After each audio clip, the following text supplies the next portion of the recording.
BJP ने अपने communalism in the garb of nationalism उस फॉर्मूला में धीरे धीरे मंडल के सब एलिमेंट आत्मसात कर दिए और micro events also.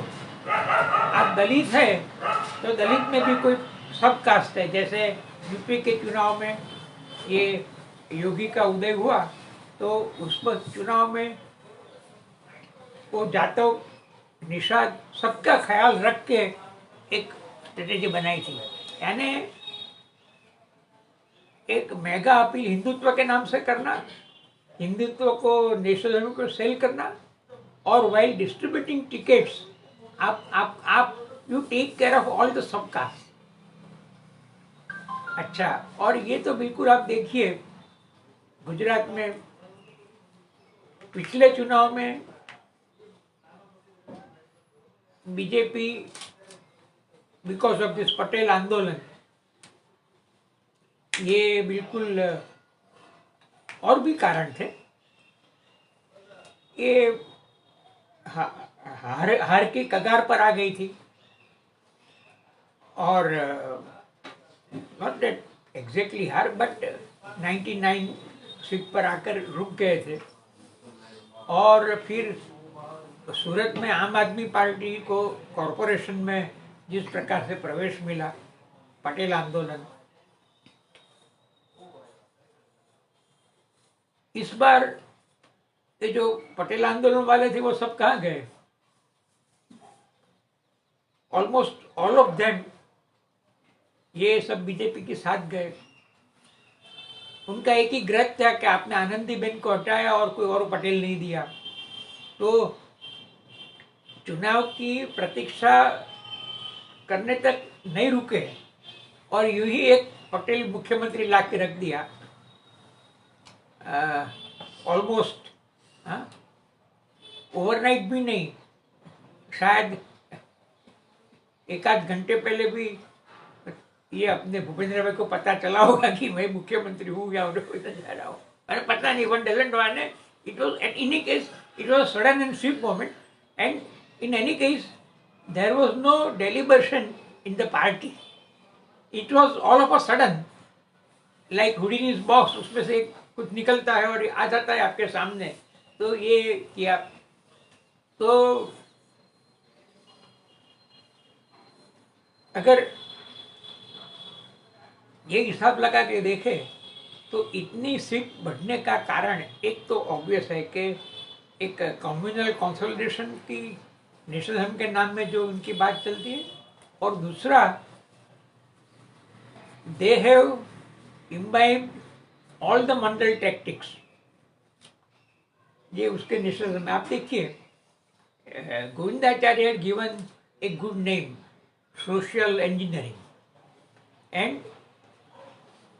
And I recall vividly जब गुजरात में 2002 के पहले 60 साल पहले जो चुनाव हुई जिसमें बीजेपी फर्स्ट टाइम,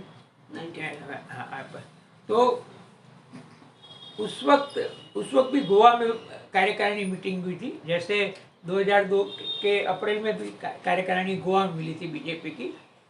तो ये अगले चुनाव में जिसमें केशव भी मुख्यमंत्री हुए, उस वक्त जो रिपोर्टिंग कार्यकारिणी में करना था वो तो नरेंद्र मोदी को करना था। तो नरेंद्र मोदी ने कहा कि हमारी विजय गुजरात में इसलिए हुई कि we have kept social engineering frame in the mind, मतलब the forces that later day Charan Singh politics enlist and the forces जो यूपी में मुलायम को और बिहार में लालू को लाए, वो सब उन्होंने अपने कम्युनिज्म और हिंदू कॉन्स्टिट्यूशन के अंदर सब इम्बाइब कर लिया था। એટલે મોદી's advent on Indian political arena is a saga and a story of three things. It is Mandal, Mandir and of course, quote unquote development, whatever it is.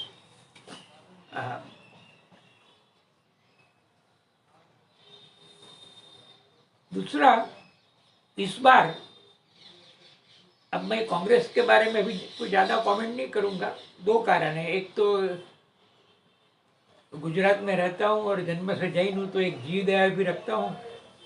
और दूसरा ये भी है कि अभी राहुल को जिस प्रकार से एक सत्कार मिल रहा है, तो in a way I am happy about it, because ये एटलीस्ट ये अडवाणी की वो रथ यात्रा नहीं है। Maybe it is because of Advani Rath Yatra that compared to it, I have developed a soft corner for this Rahul Yatra, whatever it is. I don't know whether it can be someday converted into electoral politics or not. I don't know. Nor do I bother for it just now. लेकिन मेरा कहना ये है कि गुजरात में BJP को इतनी सारी जो सीट्स मिली, तो मंदिर कॉम्बिनेशन, खुद पावर पर होना और फिर मंत्री सारा प्रधानमंडल बदल देना, तो नो रिपीट थियरी लगा के आपके सामने एंटी इनकम्बेंसी को कम कर देना, ये सब तो उसमें है। लेकिन आम आदमी का प्रवेश, आम आदमी पार्टी का प्रवेश, ये भी एक फैक्टर है। अब now there is always a general statement कि गुजरात में तो द्विपक्षीय प्रथा है, कभी तीसरी पार्टी चलती नहीं है। बट इस बार ये एक तीसरे परिबल ने अपना जोश तो बचाया, and at least in initial stage almost up to half way it appeared that Aam Aadmi Party is going to make a show of strength. इसने क्या किया? फिर क्या हुआ? ये जो दिल्ली का कॉरपोरेशन का चुनाव, जो तीनों संस्था इकट्ठा करके पहली बार जो चुनाव, जो फॉर नो रीज़न जो समय पर नहीं किया गया था, वो एकाएक उसको घोषित करके, आई थिंक ये इसलिए किया गया कि गुजरात में आम आदमी पार्टी जो ताकत लगा रही थी, वो ताकत अपनी भी थी और बीजेपी के तहत भी थी, जो भी हो, लेकिन ये जो लगा रही थी उसमें कुछ जरा सेंध लगे, वो दिल्ली में जाए और गुजरात में शायद उनका कम ये हो। लेकिन आम आदमी के प्रवेश के बारे में the observation, which is very, I mean, sad, and as a citizen I would like to complain. As citizens we would all like to complain. वो शायद ये था कि ये कोई अल्टरनेटिव की जेन्युइन पॉलिटिक्स खेल नहीं रही है। ये ऑलमोस्ट कुछ बात करें तो almost whatever, I mean, sort of BJP B team. अब आप कल्पना कर लीजिए कि they think, and it is a very sad comment on we the voters, के आपको even when you have complained against BJP, you buy BJP's so-called nationalism. So you vote for BJP or vote for Modi, and in search of an alternative, you vote for Kejriwal. Kejriwal, who has taken care to project himself as one upon two Hindu, huh? શું કહે છે? એડોર્ડ Hindu, soft Hindu, soft नहीं, તું સંગ તો હું લપોટ સંગ. દોડ decide કરો. દોડ. एक एक पूर्णांक एक द्वितीयांश हिंदू जिस प्रकार से केजरीवाल ने अपने को प्रोजेक्ट किया, वो हनुमान चालीसा भी गा के बताएंगे और कहेंगे लाओ आप गाते हो, वो तो आप गा सकते हो, बताओ. तो ये all and we the gullible people we vote for it. When party came it was a party of hope. हालांकि हम उस वक्त भी ये तो समझ रहे थे कि they have betrayed Anna and trying to I mean political trying to have political mileage out of it. समझ रहे थे. ये भी समझ रहे थे कि अन्ना हजारे हमारे से भी ज़्यादा नोविस है, वो भी हम समझ रहे थे. But all said and done, मैं आपको क्या कहना चाहूँगा कि ये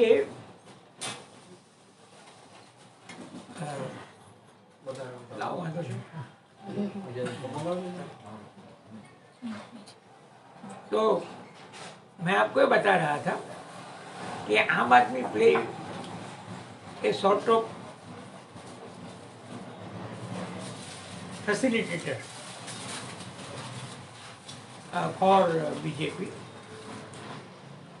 उसने जो वोट काटे, हालांकि एक दो सीट का रिपोर्ट मैंने सुना, तो वो कहते हैं कि वहाँ ऐसा था कि they cut BJP votes, but by and large in most of the seats Aam Aadmi has made inroads into Congress vote.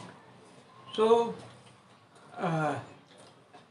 the liquidation of Congress continues, and Aam Aadmi Party, which is not exactly an alternative, it is emerging.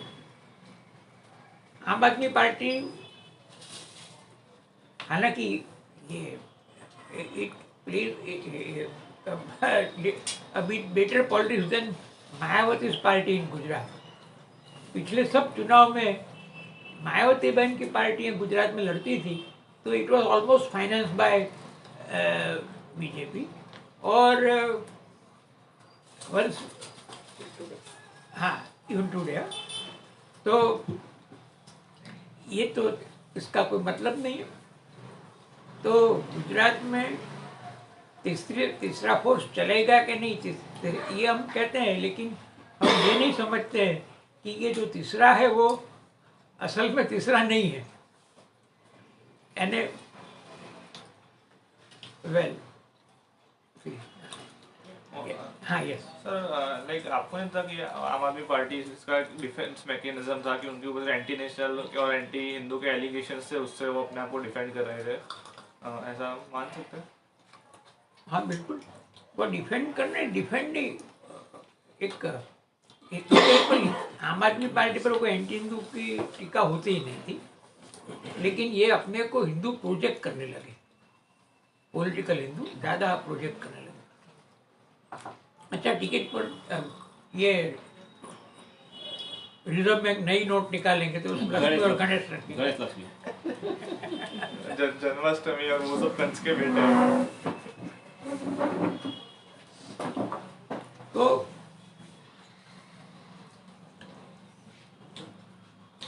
जिस प्रकार से एक principled opposition चाहिए और इस नाते राजनीति चलनी चाहिए, ऐसा कोई ऑल्टरनेटिव गुजरात में इमर्ज नहीं हुआ है.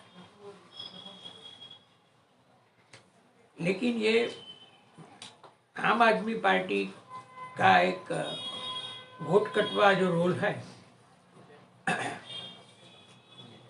उससे कांग्रेस की भी प्रेजेंस कम हो गई, बहुत कम हो गई. हालांकि सीजन पॉलिटिशियन लाइक मोडवाडिया और young fire brand Jignesh Mevani, they are there in the house, so they can put up a good fight if they want, if they give priority to it. But for national politics, this is BJP's bugle towards 2024. But Congress emergence in Himachal and AAP ascendancy in Delhi, with all their limitations, I mean, I think at least there is some island-like situation wherein you can have some hope. But there is a sort of hope, not more, but some. अब जो marginal पार्टियां हैं, जो party margin में है या margin में रखी जाती है, जैसे हमारे चित्र में citizens are in margin, even all citizens are marginalised. So citizens also happy to be, I mean, partisan in a curious and dubious fashion. So, but they don't realize that as citizens we are marginalized. फिर अपने जैसे मीनाक्षी में खड़ी थी, ऐसे कुछ लोग और भी जगह हो गए, apart from the 3 SUCI candidates, और भी जगह कोई ना कोई ऐसा तो हाइट आने निकला होगा. बट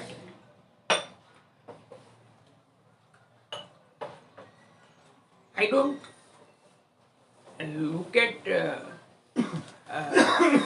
मीनाक्षी बहन और भारती बहन और मौर्य भाई, उनकी जो उम्मीदवारी थी, या ऐसे जो और भी हो, तो मैं उसको विक्टरी और डिफीट इस प्रकार के खाने में रख के नहीं देखता हूँ. इतना सारा जो माहौल था जिसमें कोई सिद्धांत की राजनीति नहीं थी, उसके बीच पराजय की पूर्व माहिती से विपरीत खड़ा होना और एक अपनी बात रखना, in the long course of history, all this story of failures, apparent failures, they because of their struggle and spirit, ultimately all these failures stand out as beacon light in history. इतिहास की जो लंबी प्रक्रिया है उसमें ये एक bacon light होती है, ये एक प्रकाश स्तंभ होता है कि जो एक प्रिंसिपल पॉलिटिक्स के लिए खड़ा रहना और अपनी बात कहना, उसका जो महत्व है उसे अंडरलाइन करता है. स्वराज के आंदोलन में, स्वराज के बाद फिर जेपी मूवमेंट में हमने काफ़ी कॉन्सेंजुअस तबके को आते सक्रिय हुए देखा. शासन में भी काफ़ी कॉन्सेंजुअस लोग गए एक अर्थ में. फिर जेपी मूवमेंट ने फिर एक नया निकाला. The process has to continue unless we put up fight as citizens in some respect, even if in the form of marginalized fighters, then एक सिद्धांत की राजनीति और कॉन्शियस की राजनीति, उसका एक रोल रहेगा. और इन द प्रोसेस आपकी काफ़ी बातें so called main stream parties, हमारी और आपकी काफ़ी बातें so called means imbibe also in the process. अब देखिए 1977 जनता मैनिफेस्टो आप देखिए, तो जो लोग काफ़ी बातें ऐसी थी जो मार्जिनल ग्रुप्स करते थे लेकिन मेन स्ट्रीम पॉलिटिक्स नहीं करते थे, बट जनता मैनिफेस्टो इन 1977 इसमें काफ़ी ऐसी बातें थी जो तब तक के अपरेंटली मार्जिनल ग्रुप्स की, जिसमें रिफ्लेक्शन था. काफ़ी साल पहले मैं जर्मनी गया तो वहाँ ग्रीन पार्टी के लोगों को मिला था. तो वो कहते थे कि हमारी काफ़ी बातें आज मानी जाती है लेकिन फिर हमारा क्या रहा, वो कहते विली ब्रांट ने हमारी ये 2-3 बातें ले ली एंड हिज पॉपुलरिटी ले ली, तो हमारी उनके अलग क्या रहा? मैंने कहा भाई ये तो है મેં એમને પછી ગોપીના વસ્ત્રારણની વાત, मैंने उनको गोपी वस्त्रारण की बात की थी कि भाई कृष्ण तो यही करता है, तो आपके यहाँ विली ब्रांट आपके पुलिस में कृष्ण जैसे है लाइक कृष्णा। और ये आपके सिद्धांत की 2-3 अच्छी बातें ले गए, बट एक अलग पॉइंट भी है कि इससे आपके अस्तित्व की विशेषता कुछ कम हुई, बट आपकी बातें एक मेन स्ट्रीम में स्वीकृत हुई, तो एक you also have contributed. And provided the leader and the party have some idealism and not mere power politics, then just as politicians like Willy Brandt or others, they embed some idealism in their lives, so that helps. But apparently marginal होना ये अपने आप में कोई कम बात नहीं है। ये मैं बड़े विथ टोटल कन्विक्शन में आपको ये कह रहा हूँ, अपने आप में अपरेंटली मार्जिनल हुआ तो कोई कम बात नहीं है, क्योंकि आप आने वाली पुश्तों के लिए, नस्लों के लिए, बेकन होप के लिए कुछ साइंस रखते जाते हो, छोड़ते जाते हो। तो ये अब मैं आपको बताऊँ, ये आई मीन इन अ वे वो एक हंसने की बात है, लेकिन मैं मेरा एक वाक़या आपको सुनाता हूँ। एक सभा में मैंने भाषण किया, और क्योंकि और तो कुछ आता नहीं है तो अच्छा भाषण किया। फिर सभा के बाद 2-3 लोग कोई देहात से आए थे, भरूच के पास के गांव से आए थे। सभा अहमदाबाद में हुई थी, बड़ी सभा थी। तो मुझे रोका और कहा कि साहब आपका कोई फोटा मेरे को फोटो तो क्या चाहिए? तो साहब पाड़ी लीजिए आपकी। उस ज़माने में मोबाइल नहीं था, लेकिन कोई इधर उधर से कोई फोटोग्राफर को ढूंढ लाए, जब आपको फोटो पाड़।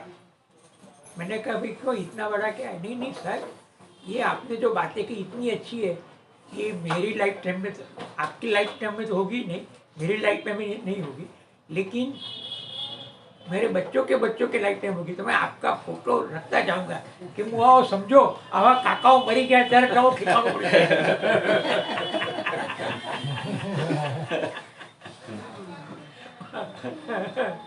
बच्चे जरा समझा करो, ऐसे काका लोग मर गए तब किया हुआ। तो but it's a process of history and we contribute our might. मैं अब कोई एक कंसोलेशन के हिसाब से बात नहीं करता हूँ, but as a student of history and a bit of an activist, मैं इतना ही कहूँगा कि इस ऑन गोइंग प्रोसेस और गुजरात के हिसाब से, हालांकि हमारी जो स्वराज के बाद, फिर गुजरात राज्य की रचना के बाद, और फिर विथ 1975 जनता फ्रंट, जो जिस प्रकार के नई और विकल्प की राजनीति की शुरुआत की संभावना थी, वो धीरे धीरे ये एक प्रकार से ख़त्म हुई मालूम हुई। ये एक हमारी कारुणिका है, but we all have to pay for it.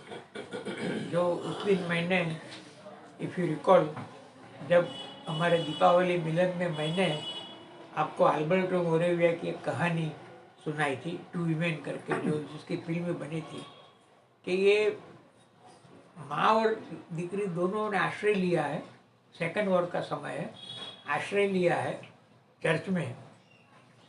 फिर military people enter the church and both the women are raped, the girl and the mother. But passing through this experience, the girl suddenly becomes a woman. And I mean, I'm not happy while I narrate this story, but point is that history, in the process of history, you don't know what price you have to pay for getting maturity. This is not an advocacy for such a civilization, but a fact of life has been. And Moravia, I mean, made this wonderful observation. Okay?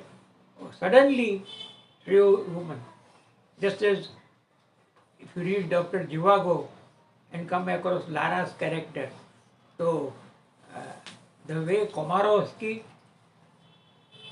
was, lover of Lara's mother, but one day it happened that Komorowski sort of raped Lara, and suddenly Lara becomes a woman.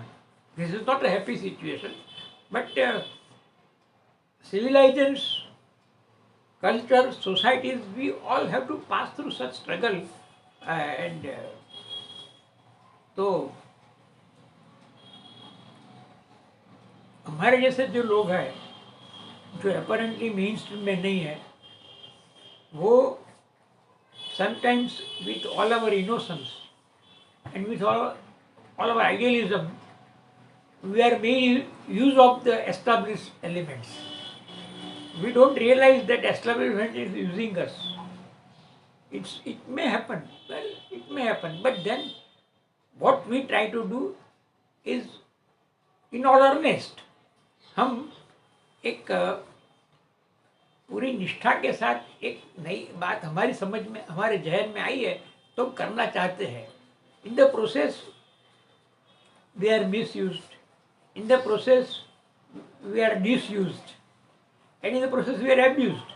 Anyway, no problem. हमारे जहन में बात आई है and we shall strive to seek and not to yield. ये एक ongoing process है. तो ongoing process में जो लेसन लर्न करने हैं गुजरात के संदर्भ में मेरे हिसाब से वो स्वराज के बाद और इमरजेंसी के दौरान almost a little before it Gujarat में एक नए ऑल्टरनेटिव की कोशिश की शुरुआत हुई थी जो ख़त्म हो गई. तो कैसे आगे प्रिंसिपल पॉलिटिक्स का एक वायुमंडल बनाया जाए ये हमें सोचना है. एंड हमारी सब प्रवृत्तियाँ अच्छी तरीके से चलाना इसलिए ज़रूरी है कि आज अगर रूलिंग पार्टी के पास इतनी एक बुलडोजर मेजोरिटी है तो एक आवाज़ तो रहनी ही चाहिए. Maybe will be laughed at, there will be moments that we will be laughed at, laughed at, but fight we must. And so, on this note, not with analysis, but with work with my views, I sort of like to end here.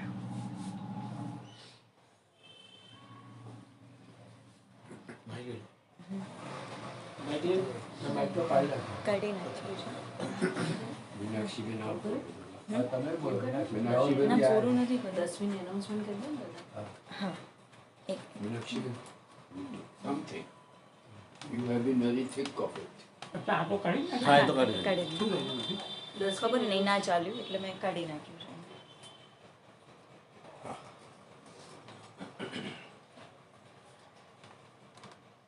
लगता था कि प्रकाश भाई आज बोलते रहे, हम सुनते रहे, क्योंकि ऐसे परिस्थिति में ऐसी कुछ बातें हमको सुनने से एक हौसला बढ़ती है. डेमोक्रेसी के नाम पे भी कुछ ऐसा भी होता है जहाँ डेमोक्रेसी को बचाने के लिए भी, आगे ले जाने के लिए भी स्ट्रगल जारी रखना पड़ता है. ऐसी स्थिति बार बार आती है और बार बार उसी स्थिति को सामना करना पड़ता है. बहुत एक्सीलेंट डिस्कशन हुआ. जैसे कोई बहुत बड़ी बात बताया उन्होंने, कोई जीत और हार होती नहीं है. तो कोई कॉज के लिए जब लड़ता है कोई, इसको जीत और हार के हिसाब से देखा नहीं जाएगा. ऐसे ही है दुनिया में, ऐसे ही है कि हम जीत और हार के हिसाब से हम सब देख नहीं सकते। कॉज बहुत इम्पोर्टेंट होती है इसमें। इसी के आगे चलते हुए अभी संजोग में ऐसा है कि आज काउंटिंग हुआ और 10 तारीख को ये ह्यूमन राइट डे है। ये यूएनओ का डिक्लेरेशन जब सेकेंड वर्ल्ड वॉर जब ख़त्म हुआ और यूएनओ जब बनी और एक बने वो एक ह्यूमन राइट का एक चार्टर बनाया गया 1948 में, उसी दिन से ये 10 तारीख दिसंबर को ह्यूमन राइट डे के हिसाब से सारा दुनिया में पालित होता है। और ह्यूमन राइट वायलेशन तरह तरह से अभी हो रहा है अभी, और तरह तरह का ह्यूमन राइट वायलेशंस को एडिशन करते करते दुनिया में सब लोग एक साथ आते हैं और बात को बुलंद करते हैं। हमारे यहाँ भी ह्यूमन राइट का डे की भी हमारा भी इतिहास काफ़ी पुराना है। हम लोग लगभग ये 1998 से सब कर रहे हैं हम लोग, 1998 से हम लोग लगभग कर रहे हैं, कंटिन्यूसली कर रहे हैं, पब्लिक प्रोग्राम कर रहे हैं। एक जैसे एक समय में तो ये समय में एक प्रकार का फेस्टिवल जैसे तरह तरह के लोग आते हैं, तरह तरह का बात करते हैं, तरह तरह फिर कुछ प्रेजेंट भी करते हैं। लास्ट टाइम तो हमने भी करने की कोशिश की थी लेकिन हमको पुलिस का परमिशन नहीं मिला। अभी पुलिस का परमिशन का बड़ा प्रॉब्लम हो गया है। यहाँ पब्लिक प्रोग्राम करना बिल्कुल मिलता नहीं है। तो इस बार लास्ट टाइम हमने पब्लिक प्रोग्राम नहीं होने के नहीं कर नहीं पाए और इस बार हमने इसको ध्यान में रखते हुए हम हॉल में प्रोग्राम कर रहे हैं।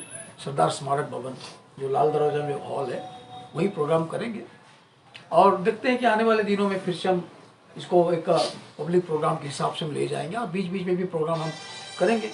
आपको पता होगा बसंत रजब का हमने किताब भी उन्मोचन किया था उस बीच में और इसका भी काफ़ी तो ऑलमोस्ट एक किताब से ख़त्म भी हो गया है जो हमने किया था इसको, लगभग ख़त्म हो गया।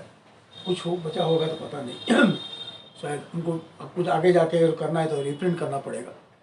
तो ये मूवमेंट MSD ने किया था। तो ये 10 तारीख का प्रोग्राम में सब लोग को आने के लिए मैं रिक्वेस्ट करता हूँ, सब लोग आए, पार्टिसिपेट करें। एक्चुअली क्या कि ज्वाइन करना जैसे यूरोप में होता है या अमेरिका में होता है, आदमी बोले या ना बोले लेकिन to join and strengthen the gathering, ये बहुत इंपॉर्टेंट होता है। ह्यूमन चेन के हिसाब से खड़े रहिए या खड़े ही रहिए या कुछ बैनर लगे खड़े रहिए, कुछ बातें कीजिए और एक बात से बाकी दूसरों को जाने अनजाने लोगों के साथ मिलिए। इसमें हौसला बढ़ती है। क्या होगा, इस क्या कर देंगे हम, इलेक्शन का रिजल्ट तो आ गया है, सरकार तो बन गया है, ये सब जो एक प्रकार का एक ऐसे परिस्थिति में ऐसी हो जाती है। लेकिन इसी जो मूर्छा अवस्था जो होता है, एक प्रकार का एक हिप्नोटाइज हो गए सिचुएशन से, इससे निकल करके एक कॉन्शियस बीइंग के हिसाब से एग्जिस्ट करना, एक डेमोक्रेटिक नागरिक के हिसाब से एग्जिस्ट करना और इंटरेक्शन के रास्ता खुलना, ये बहुत ज़रूरी होता है। वेराइटीज, मल्टीकल्चरलिज्म है, मल्टी विचार भी है, बातें एक्सचेंज भी होगा, टॉलरेंस बिहेवियर वहीं से आएगा, how to become tolerant to others वहीं से आएगा। तो इसीलिए ये 10 तारीख का जो प्रोग्राम है ह्यूमन राइट डे प्रोग्राम, इसी दिन को सब मिलकर बनाएं और आए, इस रिक्वेस्ट में करता हूँ। क्या हम डिस्कशन आगे करेंगे? क्या करेंगे? टाइम तो इसका है 3:30 बजे, इट इज़ 3:30। सरदार पटेल स्मारक है, 3:30 बजे है। उसके बाद भी एक प्रोग्राम है हमारा जो श्रेष्ठ साहित्यकार जो है उमाशंकर जोशी का प्रोग्राम है, उनका बर्थडे है उस दिन 6 बजे प्रोग्राम भी है। शायद उनको जो आना है वो उसी प्रोग्राम में भी आएंगे। हकीकत में वो प्रोग्राम क्लास हो जाता है अर्ली टाइम्स, वो आएंगे। तो सबको रिक्वेस्ट है इस प्रोग्राम में रहे। मुझे लगता है आज इस डिस्कशन को यही खत्म करें।